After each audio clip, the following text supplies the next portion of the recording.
شیطان بولنا چاہیے، جمرہ بولنا چاہیے. لوگوں نے بڑے ایک ہیوی اماؤنٹ دے کر کے وہ کیا کرتے ہیں، خیمے جن کے 1 نمبر 2 نمبر 3 نمبر خیمے ہوتے ہیں، اچھا ان کے بارے میں کیا بولیں گے، یار ان کے خیمے نا شیطان کے قریب ہے. اس طرح سے اب آپ دیکھیں، ایک تو وہ پیسے بیچارے انہوں نے خرچ کیے، اور دوسرا ان کو یہ سننے کو مل رہا. یہ بھی ارشاد فرمائے ذرا.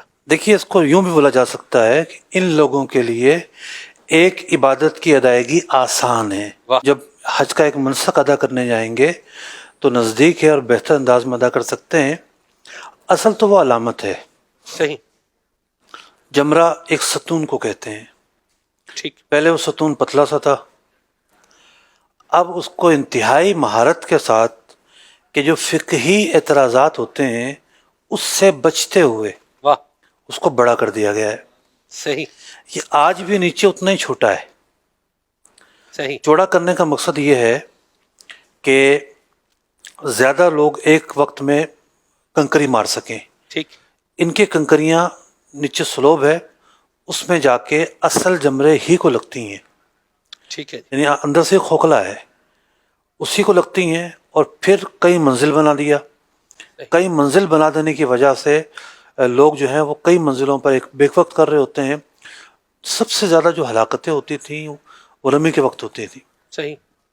یہاں لوگ کچلے جاتے تھے. تو اس انداز میں اس کو بنایا گیا ہے کہ جو فقہی معاملات ہیں اس کا بھی خیال رکھا گیا ہے. اور اصل تو یہ ستون ہے اور یہ ایک علامت ہے. جیسا کہ ہوتا ہے نا کہ بھئی یادگار شہدا، جی. بھئی شہدا سے یادگار. آپ نے دیکھا ہوگا کہ جیسے ہمارے شہر میں چھٹوں میں ایک یادگار شہدا بنی ہوئی تھی. کیا تھا؟ ایک ستون بنایا ہوا تھا، ایک تختی لگی ہوئی تھی، بس وہ ایک نشانے کے طور پر. ٹھیک. تو بعض مقامات سمبل ہوتے ہیں، اس کی ایک پہچان ہوتی ہے. یہ تو دنیاوی معاملہ ہے. تو دینی اعتبار سے بھی یہ جو جگہ ہے، اس جگہ کو شیطان کی ملامت کے لیے مقرر کیا گیا ہے. صحیح. یہاں پتھر مارنے سے اسے ملامت ہوتی ہے، اس سے ناگوار گزرتا ہے، اس کی رسوائی ہوتی ہے. تو حقیقت میں تو ہمارے سامنے ایک ستون ہے، شیطان نہیں ہے. لیکن بادی النظر میں اس کی رسوائی اور اس کو جو ملامت کا پہلو ہے وہ غالب ہے. اچھا، پہلے دن کی رمی کا وقت طلوع فجر تک طلوع شمس ہے، یعنی طلوع فجر سے شروع ہو جائے گا لیکن طلوع شمس تک مکروہ ہے.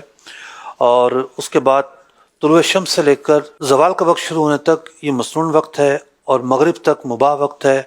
اور رات کا جو وقت ہے مکروہ وقت ہے. مکروہ سے مراد ہے مکروہ تنزیہی، ایسا نہیں کہ مکروہ تحریمی ہے. تو 13ویں کی جو رمی ہے، 13ویں کی رمی کے حوالے سے معاملہ یہ ہے، صبح سے زوال کا وقت ختم ہونے تک مکروہ وقت ہے.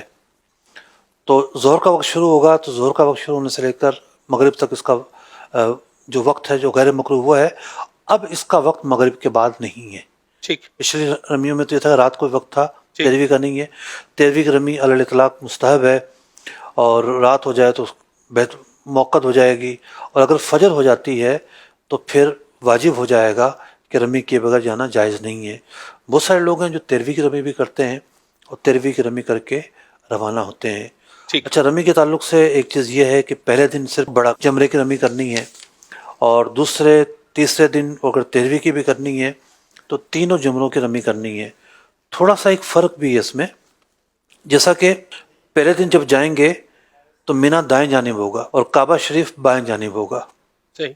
یعنی یہ اگر جمرہ ہے تو کندھا جو ہے نا سیدھا کندھا مینا کی طرف ہے، الٹا کندھا کعبہ شریف کی طرف ہے. جب 11ویں کی اور 12ویں کی رمی کریں گے تو دوسری طرف کھڑے ہونا ہے. اچھا، لوگوں کو پتہ نہیں چلتا کہ ہم پہلے دن کہاں کھڑے ہوئے تھے اور دوسرے دن کہاں کھڑے ہوئے، کیونکہ اس طرف کے راستے ہی بند کیے ہوتے ہیں. لوگ فالو کر رہے ہوتے راستوں کو، ایسے ہی. تو وہ راستوں کو کرتے کرتے کرتے یعنی اس کا آپ کو خاص التزام کرنا ہی نہیں پڑے گا. راستہ ہی وہ کھلا ہوگا جہاں سے آپ نے رمی کرنی ہے. جو پہلے جمرے کی رمی ہے، دوسرے جمرے کی رمی ہے، وہ کرنے کے بعد دعا مانگنی ہے. کھڑے ہو جائیں اگر جگہ ملتی ہے، کسی کو تکلیف اور اذیت نہیں پہنچتی، ورنہ وہاں کھڑے ہونے دیتے نہیں ہیں.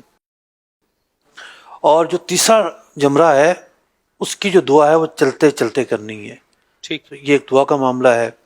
تو رمی کرتے ہوئے بہت سارے افعال ادا ہو جائیں گے. طواف زیارت بھی ہو چکا ہے. اب ایک تو یہ ہے کہ مینا چھوڑنا ہوگا، اور دوسرا یہ ہے کہ طواف وداع کرنا ہوگا. حاجی کے لیے طواف وداع کرنا واجب ہے. ٹھیک ہے جی. سر رمی کے حوالے سے یہ بتائیں کہ جیسے یار ساڑیاں بھی مارامی بھائی، مطلب ہماری بھی جا کے کنکریاں جو ہے نا وہ یہ مار دینا، اس پر کیا کہتے ہیں آپ؟ دیکھیے، نیابت بعض صورتوں میں ممکن ہے.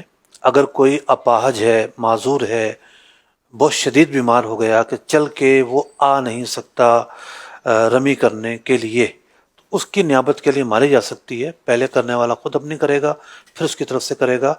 اگر کوئی صحت مند ہے تو اس کی طرف سے ایسا نہیں ہے کہ رمی ہو جائے گی، بلکہ اس کو اپنی رمی خود آ کے ادا کرنی پڑے گی. اور اگر کوئی اور کرے گا اس پر ذمہ باقی رہے گا، حکم کیا لگے گا اس کے اوپر؟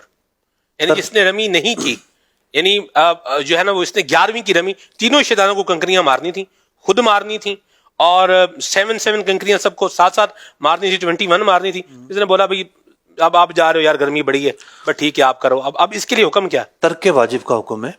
اس کے اوپر دو چیزیں ہیں. ایک تو یہ ہے کہ اگر ایام باقی ہیں، مطلب وہی دن باقی ہے، اسی دن رمی کرے. ٹھیک، وقت ہم نے بیان کر دیے. صحیح یہاں تک کہ ایام رمی باقی ہیں، صحیح 11ویں کی نہیں کی، 12واں دن آ گیا تو 12ویں دن اس کو قضا کرنی ہے، لیکن دم اب بھی ساقط نہیں ہوگا، ٹھیک دم پھر بھی دینا پڑے گا. صحیح. لیکن جو ایک اس کے ذمے فریضہ ہے وہ اب بھی ہے کہ یہ اگلے دن جا کے سابقہ دن کی بھی کرے. تو یہ اس کے لیے حکم ہے. یعنی ڈبل کنکریاں مارے گا. ڈبل مارے گا ٹھیک ہے. اور دم بھی ادا کرے گا دم بھی کہ اس نے اپنے وقت پر ادا نہیں کی تھی. ٹھیک ہے.